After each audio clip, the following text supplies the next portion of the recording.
குடியாத்தம் அரசு மருத்துவமனையில் குளுக்கோஸ் ஏற்ற 20 இடங்களில் ஊசி குத்தியதால் தங்கள் குழந்தை உயிரிழந்ததாக பெற்றோர் புகார் அளித்துள்ளனர்.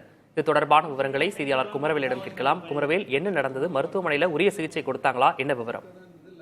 விக்னேஷ், வேலூர் மாவட்டம் ஒடுக்கத்தூர் அடுத்த ஏரியூர் பகுதியை சேர்ந்தவர்கள் ஜெயந்தி கார்த்தி தம்பதியினர். இவர்களுக்கு கடந்த 6 மாதங்களுக்கு முன்பு இரட்டை குழந்தை பிறந்துள்ளது. இந்நிலையில் மனோஜ் என்ற 6 மாத ஆண் குழந்தைக்கு கடந்த 2 நாட்களாக உடல்நலக்குறைவு ஏற்பட்டும் டயேரியா மற்றும் சளி காய்ச்சல் இருந்ததன் காரணமாக இன்று மாலை அதே பகுதியில் இருக்கக்கூடிய தனியார் மருத்துவமனைக்கு அழைத்து சென்றுள்ளார்கள். அங்கு இருக்கக்கூடிய மருத்துவர்கள் உடனடியாக மேல் சிகிச்சைக்கு செல்ல அறிவுறுத்தியதை அடுத்து இன்று மாலை சுமார் 7 மணி அளவில் குடியாத்தத்தில் இருக்கக்கூடிய மாவட்ட அரசு தலைமை மருத்துவமனைக்கு வந்திருக்கிறார்கள்.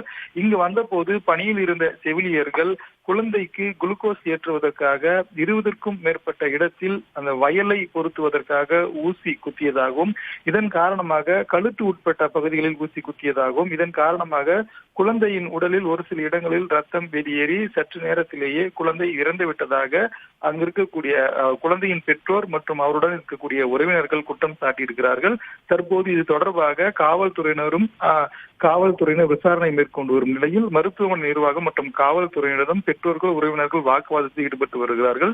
இது தொடர்பாக வேலூர் மாவட்ட மருத்துவ பணிகள் இணை இயக்குனர் அவர்களை தொலைபேசி மூலம் தொடர்பு கொண்டு கேட்டபோது குழந்தைக்கு கடந்த 2 நாட்களாக வயிற்றுப்போக்கு இருந்துள்ளது. இதன் காரணமாக குழந்தை நலிவடைந்ததாகவும், இவருக்கு குளுக்கோஸ் ஏற்றுவதற்காக நரம்பு பகுதியை தேடும் போது அது தெரியாததால் 1க்கு 2 இடங்களில் செவிலியர்கள் ஊசி செலுத்தியிருக்கிறார்கள். அப்போது பணியில் மயக்க மருந்து நிபுணரும் அப்போது இருந்திருக்கிறார்.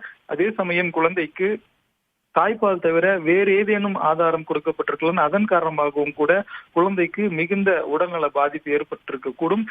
அந்த வகையில் குழந்தை உயிரிழப்பு தொடர்பாக தொடர்ந்து அரசு மருத்துவமனை தரப்பில் விசாரணை மேற்கொண்டு வருவதாகவும் மருத்துவத்துறை இணை இயக்குனர் தெரிவித்திருக்கிறார். இருந்தபோதும் தற்போதைக்கு குழந்தையின் உயிரிழப்புக்கு காரணமான முறையான சிகிச்சை இல்லாததால் தான் குழந்தை உயிரிழந்தது. ஆகவே குழந்தையின் உயிரிழப்புக்கு காரணமான மருத்துவமனை ஊழியர்கள் மீது நடவடிக்கை எடுக்க வேண்டும் என்று உறவினர்களும் குழந்தையின் பெற்றோரும் காவல்துறையிடம் வலியுறுத்தி வாக்குவாதத்தில் ஈடுபட்டு வருகிறார்கள். இது தொடர்பாக தற்போது குடியாத்தம் அரசு மருத்துவமனையில் குடியாத்தம் காவல்துறையினர் விசாரணை மேற்கொண்டு வருகிறார்கள். விக்னேஷ், விவரங்களுக்கு நன்றி குமரவேல்.